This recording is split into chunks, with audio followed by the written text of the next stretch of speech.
ये 5 बातें नाम जापक को त्यागनी चाहिए। हमारे जिह्वा पे निरंतर नाम चलता रहे, इसके लिए हमें क्या त्याग करना चाहिए? बोले पहला, व्यर्थ भाषण। अगर नाम जब निरंतर चलना है, क्योंकि चिंतन तभी होता है जब हमारा व्यर्थ भाषण होता है, तो व्यर्थ चिंतन होता है। व्यर्थ भाषण बेकार की बातें, एक लोग बेकार की बातें 2-2 घंटे 4-4 घंटे बैठे आग में सेक रहे हैं, सर्दी का समय है, और प्रपंच की बातें, कोई एक बार राम कृष्ण हरि नहीं। ऐसे लोगों के बीच में नहीं बैठना चाहिए, ऐसे लोगों की बातें नहीं सुननी चाहिए। व्यर्थ भाषण, फिर व्यर्थ चिंतन। बाबा ने कहा व्यर्थ चिंतन। व्यर्थ चिंतन प्रभु के सिवा और जो कुछ भी चिंतन होता है, जो बहुत सोच विचार करते रहते हैं, बहुत मनोराज्य करते रहते हैं, बहुत कल्पना करते रहते हैं, इनका समय बहुत व्यर्थ जाता है। फिर वो इतने थक जाते हैं कि बुद्धि उनकी निगेटिव सोचने लगती है, नकारात्मक सोच इतना बढ़ जाता है कि फिर वो डिप्रेशन में पहुंच जाते हैं। डिप्रेशन इतना बढ़ जाता है कि जीना मुश्किल हो जाता है। बिना नाम के कहीं सुख शांति नहीं है। व्यर्थ चिंतन हमारा होने ना पावे। तो इसीलिए कहते हैं कि जैसे राधा जपो तो राधा ही चिंतन करो, राधा, क्योंकि किशोरी जी का रूप चिंतन करने की सामर्थ्य तो किशोरी जी ही देती है। तो किशोरी जी के नाम में वो सामर्थ्य है जो किशोरी जी का चिंतन करवा दे। समस्त कलाओं में गुणों में प्रवीण हमारी स्वामिनी जी ऐसी आगरी हैं, गुण सागर, रूप सागर, वैदग्ध चतुरता की सागर, कृपा की सागर, वात्सल्य की सागर, कि लालजू को अधीन किए हुए हैं। अखिल कोटि ब्रह्मांड नायक परात परीश जिनके गुणों में अधीन है, वो नाम हम चिंतन करें। ये अमृतमयी है, अविनाशी। रा बड़ा की मात्रा, धा बड़ा की मात्रा, लिख गया राधा नाम। बार बार लिखे राधा राधा राधा। तो नाम का जप चल रहा है और नाम का चिंतन चल रहा है। एक दिन देखना इसी राधा में रूप जागृत हो जाएगा। प्रिया प्रीतम, देख लेना एक दिन। तुम्हारी सामर्थ्य जैसी भजन की बढ़ती जाएगी, वैसे वैसे रूप प्रकाशित होता जाएगा। और रूप प्रकाशित होने का मतलब है चित्त का लुट जाना, और चित्त लुट जाने का मतलब है परम पद मिल जाना। प्रिया प्रीतम में चित्त लुट गया तो परम पद के अधिकारी बन गए।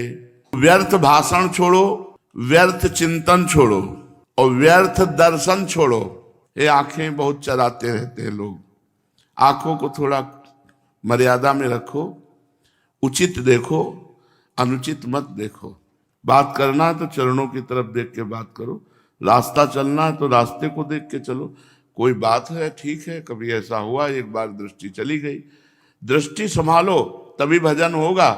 दृष्टि चराते घूमोगे तो भजन नहीं होगा। ए भाई, जिनके पास मोबाइल है बहुत सही ढंग से प्रयोग करो, उसका गलत प्रयोग मत करो। उसमें अवगुण जो है उनको मत देखो। भगवत मार्ग के पथिक हो, नेत्रों को संभालो, जितनी आवश्यकता है उतना ही खोलो, अन्यथा नहीं। पूरा संसार भरा हुआ है उसमें।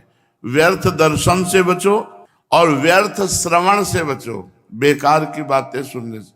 और 5वां, व्यर्थ भ्रमण। अब घूम रहे हैं बेकार का इधर से उधर, नहीं, चुपचाप आसन लगा के बैठो, भजन करो। नाम जापक को व्यर्थ भाषण, व्यर्थ चिंतन, व्यर्थ दर्शन, व्यर्थ श्रवण और व्यर्थ भ्रमण, इनका त्याग कर देना चाहिए। भगवान के नाम स्मरण, भगवत लीलाओं के स्मरण, भगवत स्वरूप के स्मरण से व्यर्थ चिंतन दूर हो जाता है। भगवत गुणानुवाद, भगवान नाम कीर्तन, भगवान नाम जप से व्यर्थ भाषण निवृत्ति हो जाती है। भगवान मूर्ति, महात्मा और गुरुदेव के दर्शन करने से व्यर्थ दर्शन का दोष दूर हो जाता है। भगवत कथा श्रवण, नाम कीर्तन श्रवण, इससे श्रवण पवित्र हो जाता है, व्यर्थ श्रवण निवृत्त हो जाता है। भगवत सेवा और साधुजनों की सेवा करने से व्यर्थ भ्रमण निवृत्त हो जाता है। तो किन बातों से प्रेम घट जाता है? पहला, जो बहुत ग्रंथों का स्वाध्याय करता है वो प्रेमी नहीं हो सकता है। जिज्ञासु तो हो सकता है, प्रेमी नहीं। प्रेमी को, अब जैसे आप वृंदावन रस में जुड़ गए तो राधा सुधा ना।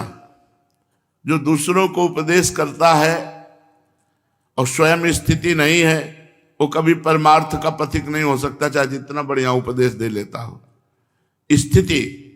स्थितिवान पुरुष, उसकी अब स्थिति में कोई फर्क नहीं पड़ना। जो भगवदाकार वृत्ति हो गई है उसी को उपदेश देने का अधिकार है, नहीं तो कह रहे उपदेशक बनने से पतन हो जाएगा, वो सत मार्ग में नहीं चल पाएगा। क्योंकि काम, क्रोध, लोभ, मोह, मत्सर, मद, ये जो त्यागने योग्य हैं इनको त्याग नहीं पाएगा। क्योंकि काम वासना उपासना से नष्ट होती है, क्रोध सत्संग से प्राप्त विवेक के द्वारा क्षमा से नष्ट होता है, मोह ये सब नाशवान है, परिवर्तनशील है, मृत्यु लोक है, एकमात्र सत्य परमात्मा है, इससे मोह का नाश होता है। लोभ भगवान के नाम में होने से, नाम में लोभ होने से सांसारिक धन संपत्ति का लोभ का त्याग हो जाता है। मत्सर, जो भी कर्म करें वो ईश्वर को समर्पित कर दें, इससे मत्सर ईर्ष्या नष्ट हो जाएगी। तो अब जो दूसरों को उपदेश दे रहा है, पक्का केवल व्यापार मात्र हो सकता है, लेकिन परमार्थ में चलने के लिए पहले संसार पर विजय प्राप्त करो, पहले भगवत प्राप्ति करो, फिर आप जाओ। एक बार आज्ञा हो जाए किसी बात को तो ऐसे पकड़ो कि हमारे उद्धार के लिए रस्सा फेंक दिया गया। जैसे समुद्र में कोई डूब रहा हो, एक रस्सी फेंक दी जाए और वो पकड़ ले तो उससे पार हो जाए। ऐसे गुरुजन आज्ञा कर दे कि 10 पद गा लिया करो आके यहां बैठ के, तो दुनिया में चाहे जो कुछ हो जाए, लेकिन तुम अगर वृंदावन आए हो तो 10 पद वहां बैठ के गा लो, उससे तुम्हारा कल्याण हो जाएगा। तो पूज्यपाद श्री उड़िया बाबा जी कह रहे हैं, प्रेम मार्ग में उपदेशक बनने से बड़ी बाधा आ जाती है। अगर हमारी वृत्ति भगवदाकार है तो फिर कोई परिवर्तन नहीं, क्योंकि उपदेश भी तो महत जन ही देते हैं, संत जन देते हैं। अगर संत जन नहीं दे, सब बंद कर दे, तो उपदेश कहां से होगा। लेकिन उपदेश देने का अधिकार उसी को है जो भगवत साक्षात्कार या निरंतर भगवान से अपनी चित्तवृत्ति जोड़ना चाहता है। क्योंकि काम, क्रोध, लोभ, मोह, मत्सर, मद, इनका त्याग किए बिना उपदेश किस बात का हो रहा है। जो केवल बाह्य त्याग का नाटक करता है वो ढोंग होता है, उसी को दंभ कहा जाता है, उसी को पाखंड कहा जाता है। और यदि हृदय से त्याग किया जाए तब बात। तो काम, क्रोध, लोभ, मोह, मद, मत्सर, इनका हृदय से त्याग होता है भजन से। जितना भजन करोगे उतना ही इन विकारों पर विजय प्राप्त होगी। निज का कल्याण करे पहले तो जग का कल्याण स्वयं होगा। ये हमने महापुरुषों के वचन सुने, पहले स्वयं जीवन मुक्त बनो, फिर जगत कल्याण अपने आप हो जाएगा। जो दंभ है ये साधक को बहुत बुरी तरह गिरा देता है, और इसकी दंभ की गति अच्छे नहीं समझ पाते। अतः बहुत सावधान रहो कि तुम्हारे अंदर कोई पाखंड, कोई दंभ का ये दोष ना आ जाए। दूसरों के अवगुणों को देखना, सुनना, कहना, चिंतन करना, ये छोड़ दिया जाए, क्योंकि ये भजन में बाधक है। इससे हमारे भजन में मलिनता आ जाएगी मन में और भजन नहीं बनेगा। दूसरों के अवगुणों को देखना, सुनना, कहना या चिंतन करना, इससे भजन में बाधा पड़ जाएगी। पर चर्चा का त्याग कर दो। दूसरों के अगर देखना है तो गुण देखो, वैसे तो कुछ ना देखो, न गुण देखो न दोष देखो। तात सुनो मायाकृत गुण और दोष अनेक, गुण या उभय न देखी, देखी सो अविवेक। वाणी, नेत्र, हाथ, पैर, इनमें जो चंचलता होती है उसका लक्षण होता है कि वो मूर्खता है, उसमें भी मूढ़ता है। नेत्र चंचल, वाणी चंचल, हाथ चंचल, पैर चंचल, बैठे वो हिला रहे, पैर हिला रहे, ऐसे पैर हिला, शांत बैठे। जहां हाथ रख दिया, आप घंटा आध घंटे शांति से बैठे। जब आप शांति से बैठना चाहोगे तो आपकी त्वगेंद्री में इधर उधर खुजली होगी, कभी इधर कभी इधर कभी इधर, शांत। नेत्र गंभीर, मुद्रा गंभीर। साधक का एक अलग ही स्वरूप होता है जो भगवत मार्ग का होता है। वाणी, नेत्र, हाथ और पैर, इनमें चंचलता मूर्खता का लक्षण है। अतः साधक को इन चारों की चंचलता छोड़नी चाहिए। वाणी, नेत्र, हाथ और पैर, जिसमें चारों चंचलता हो तो समझ लो कि ढोंग है, साधक नहीं है। हाथ की चंचलता, नेत्र की चंचलता, वाणी की चंचलता, पैर की चंचलता। सिद्ध महापुरुष है पूज्य पादुड़िया बाबा। तो वाणी की चंचलता क्या है? जोर से बोलना, अधिक बोलना, व्यर्थ में चिल्लाना, बिना प्रयोजन वाली बातें करना, बिना कोई उद्देश्य नहीं, ऐसे बात किए चले जा रहे हैं, ये वाणी की चंचलता है। नेत्र की चांचल्यता, बिना काम के इधर उधर दौड़ाना, नेत्र ऊपर नीचे, ऐसे बहुत चंचलताएं हैं। इनको संभालने के लिए ही ये महापुरुषों के वचन, जो प्रायः सुनने को नहीं मिलेंगे, ग्रंथों में ही लिखे रखे हैं। नेत्र चांचल्यता भजन में बहुत बाधक है, कहीं ना कहीं फंसा देगी। और हस्त चांचल्यता, तिनका तोड़ना, पुष्प तोड़ना, पृथ्वी पर लिखना या इधर उधर बार बार चंचलता चपलता करना। और पाद चंचलता, पैर हिलाना, बेढंगे ढंग से चलना आदि आदि। वाणी, नेत्र, हाथ, पैर गंभीर मुद्रा में रहो।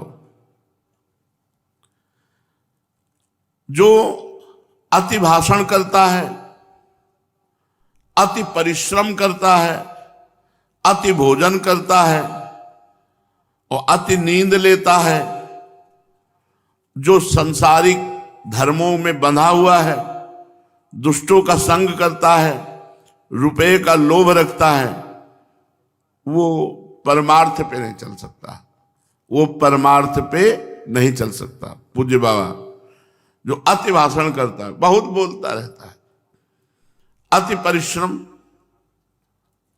बहुत बेकार की व्यर्थ की चेष्टाओं में अपनी शक्ति को खोता है, अति भोजन, बहुत भोजन पाता है तो सारी शक्ति भोजन पचाने में लग जाती, भजन काहे से करेगा। जो सांसारिक धर्मों में बंधा हुआ है, सांसारिक धर्म, कोई किसी का पति है, कोई किसी का पिता है, कोई किसी का, इनकी महत्ता नहीं, महत्ता है भागवत सच्चिदानंद भगवान की चिंतन की। तो हम कार्य ये सब करें पर चिंतन प्रभु का करें, इनकी प्रधानता न रख लें। दुष्टों का संग और लोभ, रुपये का लोभ, ये परमार्थ में नहीं चलने देते। अति भाषण, अति परिश्रम, अति भोजन, अति निद्रा और सांसारिक धर्मों के नियमों का पालन करने की बात, और दुष्टों का संग और धन का लोभ, ये शुद्ध परमार्थ में नहीं चलने देते। अपने कर्म को छोड़कर जो दूसरे के कर्म देखते रहते हैं वो प्रमादी होते हैं। जो दूसरे के दोष देखते रहते हैं उनमें रजोगुण आ जाता है। रजोगुण तमोगुण को बुला लेता है। रजोगुण तमोगुण होता है तब भजन नहीं होता। सात्विक पुरुष को चाहिए कि रजोगुण ना आने पावे, कम से कम रजोगुण ही ना आने पावे। तमोगुण आ जाएगा तो सो जाओगे, पर रजोगुण आ जाएगा तो विषय विलासिता में फंसा देगा। काम बिगाड़े भक्ति को, ज्ञान बिगाड़े क्रोध, और लोभ विराग बिगाड़े ही मोह बिगाड़े बोध। कामी पुरुष विशुद्ध भक्ति नहीं कर सकता है। क्रोधी पुरुष विशुद्ध ज्ञान नहीं प्राप्त कर सकता। लोभी पुरुष विशुद्ध बैरागी नहीं हो सकता। मोही पुरुष बोधवान नहीं हो सकता। अतः काम, क्रोध, लोभ और मोह, इनसे जो विलग होते हैं वही भक्त होते हैं, वही ज्ञानी होते हैं, वही बैरागी होते हैं, वही बोधवान होते हैं।